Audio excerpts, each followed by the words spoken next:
आप सबका स्वागत है आपके अपने इस चैनल पे। आज के इस वीडियो में हम जानने वाले हैं कि जब भगवान परशुराम ने क्षत्रियों के संहार के पाप से मुक्ति के लिए वर मांगा, तो चलिए देर न करते हुए इस वीडियो को शुरू करते हैं। ये कथा आती है महाभारत के आदि पर्व के पर्व संग्रह से कि किस प्रकार भगवान परशुराम ने क्षत्रियों के संहार के पश्चात अपने पूर्वजों का तर्पण करके उन्हें प्रसन्न करके अपने पूर्वजों से क्षत्रियों के संहार से होने वाले पाप से मुक्ति के लिए वर मांगा। भगवान परशुराम को स्वयं भगवान विष्णु का छठा अवतार कहा जाता है। त्रेता और द्वापर की संधि के समय जब सहस्त्र अर्जुन के पुत्रों ने प्रतिशोधवश परशुराम जी की अनुपस्थिति में उनके पिता जमदग्नि का वध कर दिया, उसके साथ ही उन्होंने उनके पिता के आश्रम के अन्य ऋषियों का भी वध कर दिया, जिससे कि शस्त्रधारियों में श्रेष्ठ भगवान परशुराम जी ने क्षत्रियों पर क्रोधित होकर इस पृथ्वी को 21 बार क्षत्रियों से विहीन करने का संकल्प किया तथा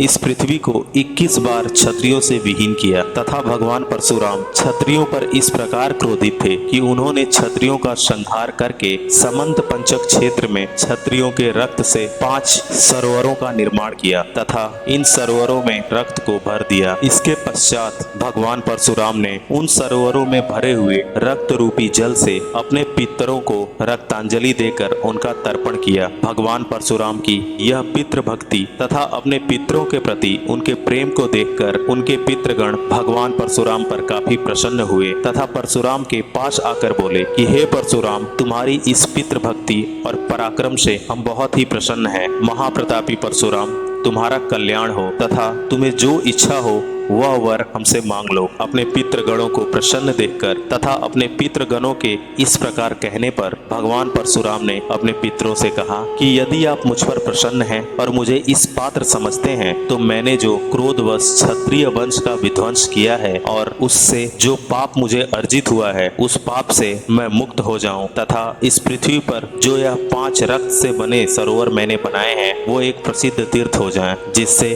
कि लोगों का कल्याण हो। परशुराम जी अपने द्वारा किए गए क्षत्रियों के संहार से उत्पन्न हुए पाप से मुक्ति चाहते थे तथा वह पाप उन्हें न लगे, इसी कामना से उन्होंने अपने पितृगणों से ऐसा वर मांगा। परशुराम जी के ऐसा कहने पर उनके पितृगणों ने तथास्तु कहकर उन्हें आशीर्वाद दिया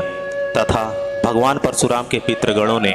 भगवान परशुराम से कहा कि अब जो भी क्षत्रिय वंश बचे हैं उन्हें आप क्षमा कर दें तथा अब किसी भी क्षत्रिय का संहार ना करें। परशुराम जी के पितृगणों के ऐसा कहने पर भगवान परशुराम ने क्षत्रियों का संहार न करने का वचन दिया, जिससे कि आगे चलकर क्षत्रियों का संहार इस पृथ्वी पर रुका। परशुराम जी ने जिन क्षत्रियों के रक्त से भरे 5 सरोवरों का निर्माण किया था वह क्षेत्र समंत पंचक क्षेत्र कहलाए। समंत पंचक क्षेत्र को आगे चलकर कुरुक्षेत्र के नाम से जाना गया, जहाँ पर कौरवों और पांडवों का युद्ध हुआ। कुरुक्षेत्र की धरती अत्यंत पवित्र और पावन थी, जिस वजह से कौरव और पांडवों ने इस स्थान को युद्ध करने के लिए चुना, जिससे कि जिस भी व्यक्ति की मृत्यु इस क्षेत्र में हो उन्हें भगवान के चरणों में मुक्ति मिल सके। कई स्थानों पर लोगों में ऐसी गलत धारणाएं बनी हैं कि परशुराम जी ने समस्त पृथ्वी पर के समस्त क्षत्रियों का संहार किया था, जबकि ये बात बिल्कुल असत्य है। अगर परशुराम जी समस्त पृथ्वी के समस्त क्षत्रियों का संहार करते तो वे अलग अलग समय में 21 बार तक कैसे इस पृथ्वी से